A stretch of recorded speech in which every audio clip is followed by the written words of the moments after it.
Hello students, आप सभी का फिर से एक बार इंग्लिश विथ आरसी बराबर पर स्वागत है। आज हम लोग 11th क्लास का नेक्स्ट पैसेज पढ़ेंगे। पिछली वीडियो में आप लोग इसके पहले वाले पैसेज को पढ़ा, उसको जाकर आप इस वीडियो के डिस्क्रिप्शन बॉक्स में पढ़ सकते हैं और उसका अध्ययन अच्छी तरह से कर सकते हैं। तो आइए हम लोग अब चलते हैं नेक्स्ट पैसेज की तरफ। आप लोग अपने साथ पेन और कॉपी को रख लीजिएगा, साथ ही साथ इसका मीनिंग भी लिखते रहेंगे आप लोग। तो आइए हम चलते हैं अपने पैसेज की तरफ। आपका पैसेज है, finally the great day came and I started for Hampton. I had only a small cheap satchel that contained the few articles of clothing I could get. My mother at the time was rather weak and broken in health. I hardly expected to see her again, and thus our parting was all the more sad. She, however, was very brave through it all. ये था आपका passage. अब देखिएगा, finally मतलब होता है अंत में। द ग्रेट डे, वो महान दिन। केम मतलब आ गया, अंत में वह महान दिन आ गया। And I started for Hampton, और मैं स्टार्टेड मतलब चल दिया, फॉर हैम्पटन मतलब हैम्पटन के लिए, और मैं हैम्पटन के लिए चल दिया। I had only a small chip सचल।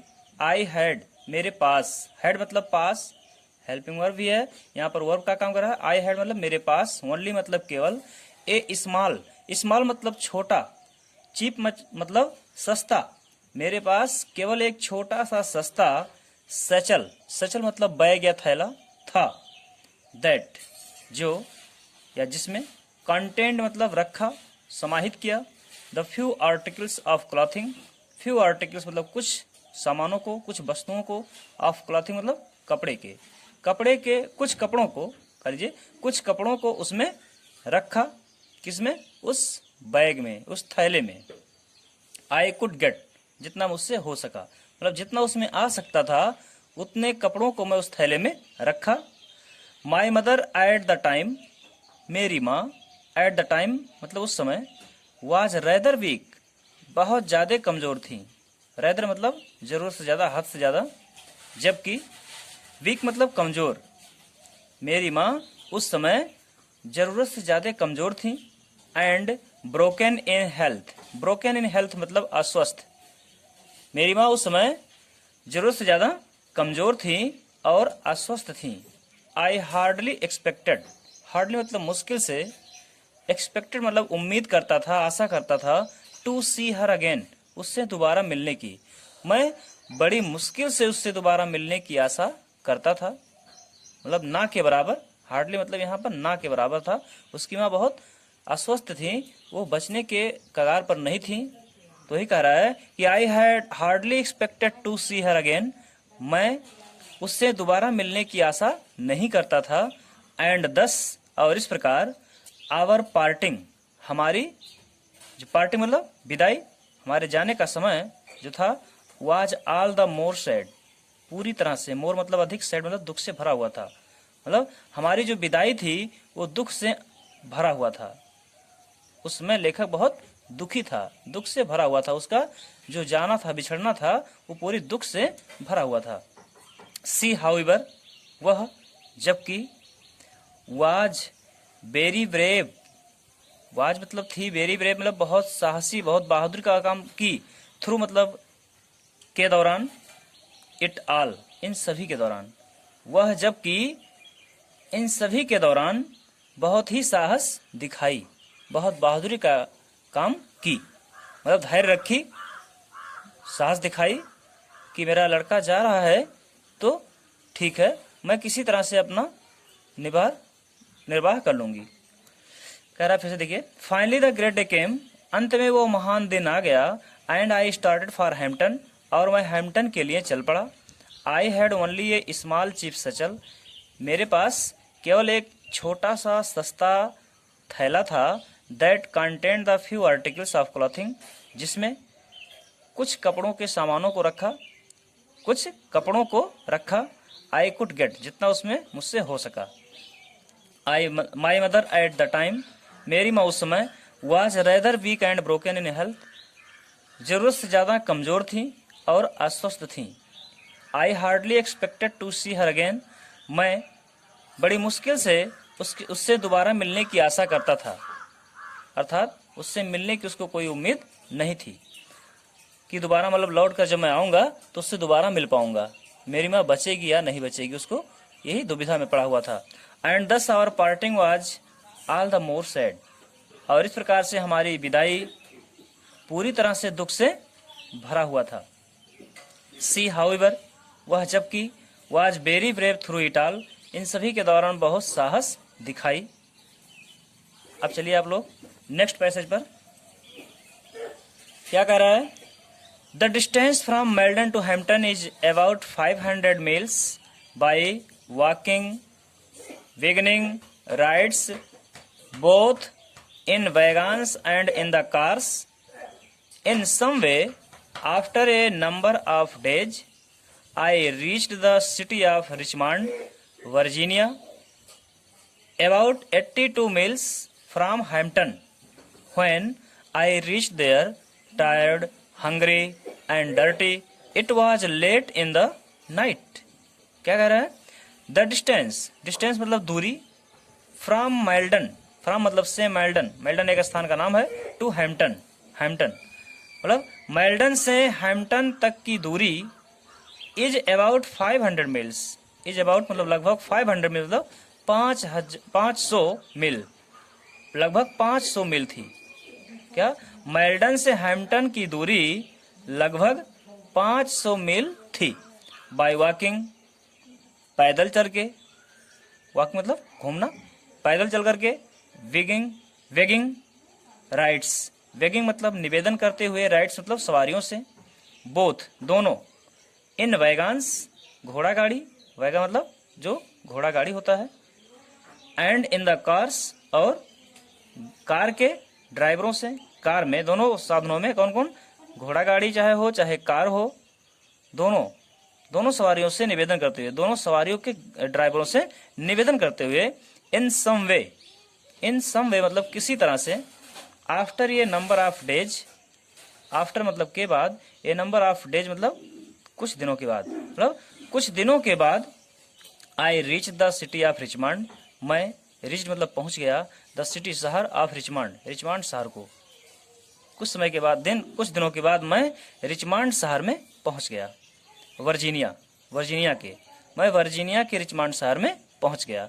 About 82 miles from Hampton, about मतलब लगभग, 82 मील्स 82 मील, फ्रॉम हैम्पटन, हैम्पटन से, जो हैम्पटन से लगभग 82 मील दूर था। कौन? वर्जीनिया के जो रिचमंड शहर है, रिचमंड शहर से हैम्पटन की दूरी लगभग 82 मील थी। When I reached there, when मतलब जब, आई रीच्ड मतलब मैं पहुंचा, देयर मतलब वहाँ, टायर्ड थका हुआ, हंगरी भूखा, एंड डर्टी मैला कुचैला गंदा, इट वाज लेट देर हो चुकी थी, इन द नाइट रात में, मतलब रात में काफ़ी देर में पहुंचा। कह रहा है जब मैं वहाँ पहुंचा तो भूखा था, थका था, भूखा था और गंदा मैला कुचैला था।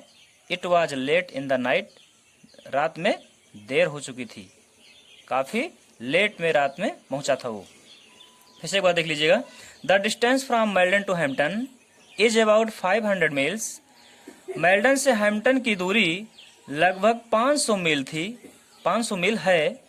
बाई वॉकिंग, पैदल चल करके, wagging rides both in wagons and in the cars, सवारियों, दोनों सवारियों, घोड़ा गाड़ी और कार के ड्राइवरों से निवेदन करते हुए, इन सम वे किसी तरह से, after a number of days कुछ दिनों के बाद, I reach the city of Richmond Virginia, मैं वर्जीनिया के रिचमंड शहर में पहुंच गया।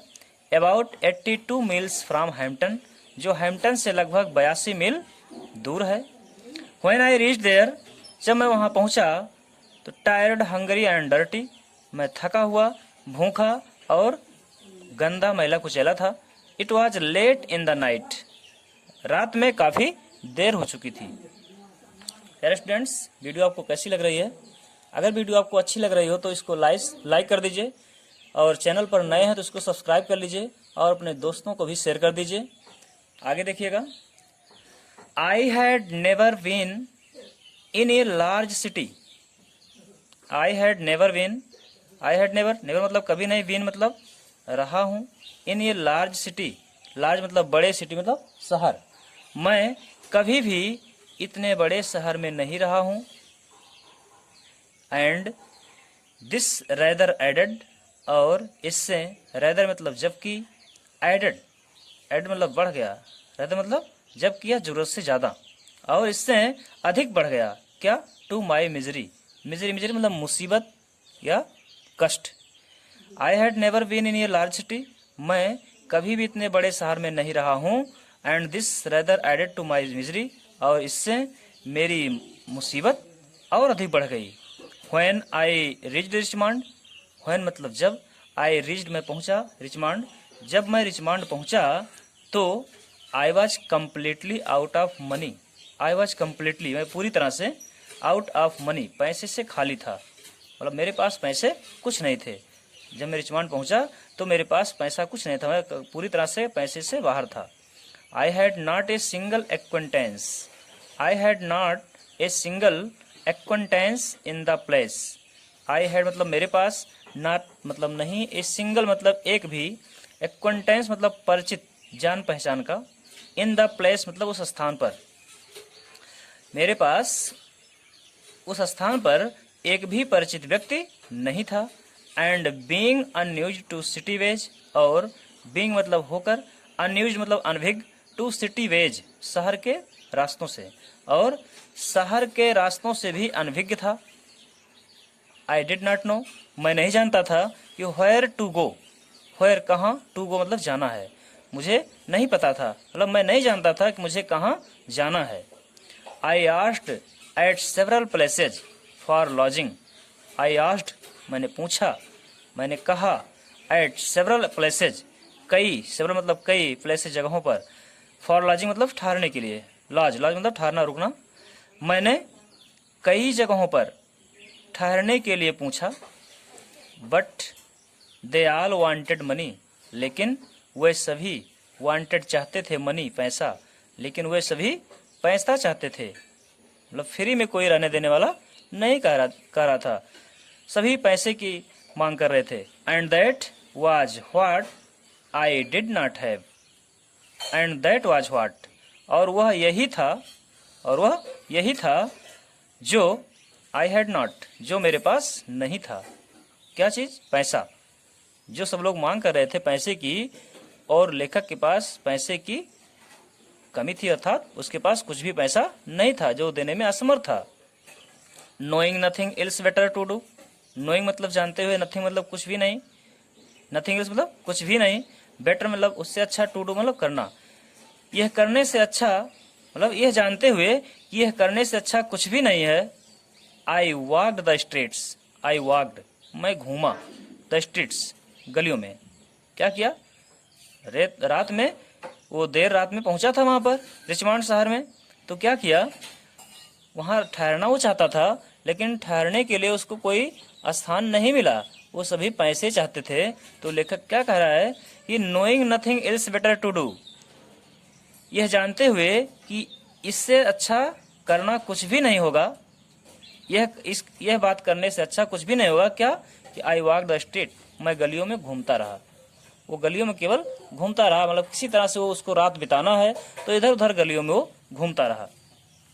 प्यारे स्टूडेंट्स, अब हम आप लोगों से नेक्स्ट वीडियो में नेक्स्ट पैसेज को लेकर आएंगे, तब तक आप इन सभी पैसेज का अध्ययन करते रहें। अगर कोई दिक्कत हो, कोई समस्या हो तो आप कमेंट में ज़रूर बताइएगा, और इसको अधिक से अधिक शेयर कीजिए और अपने दोस्तों को सब्सक्राइब करवाइए, और वीडियो पसंद आई हो तो लाइक कर दीजिए। धन्यवाद।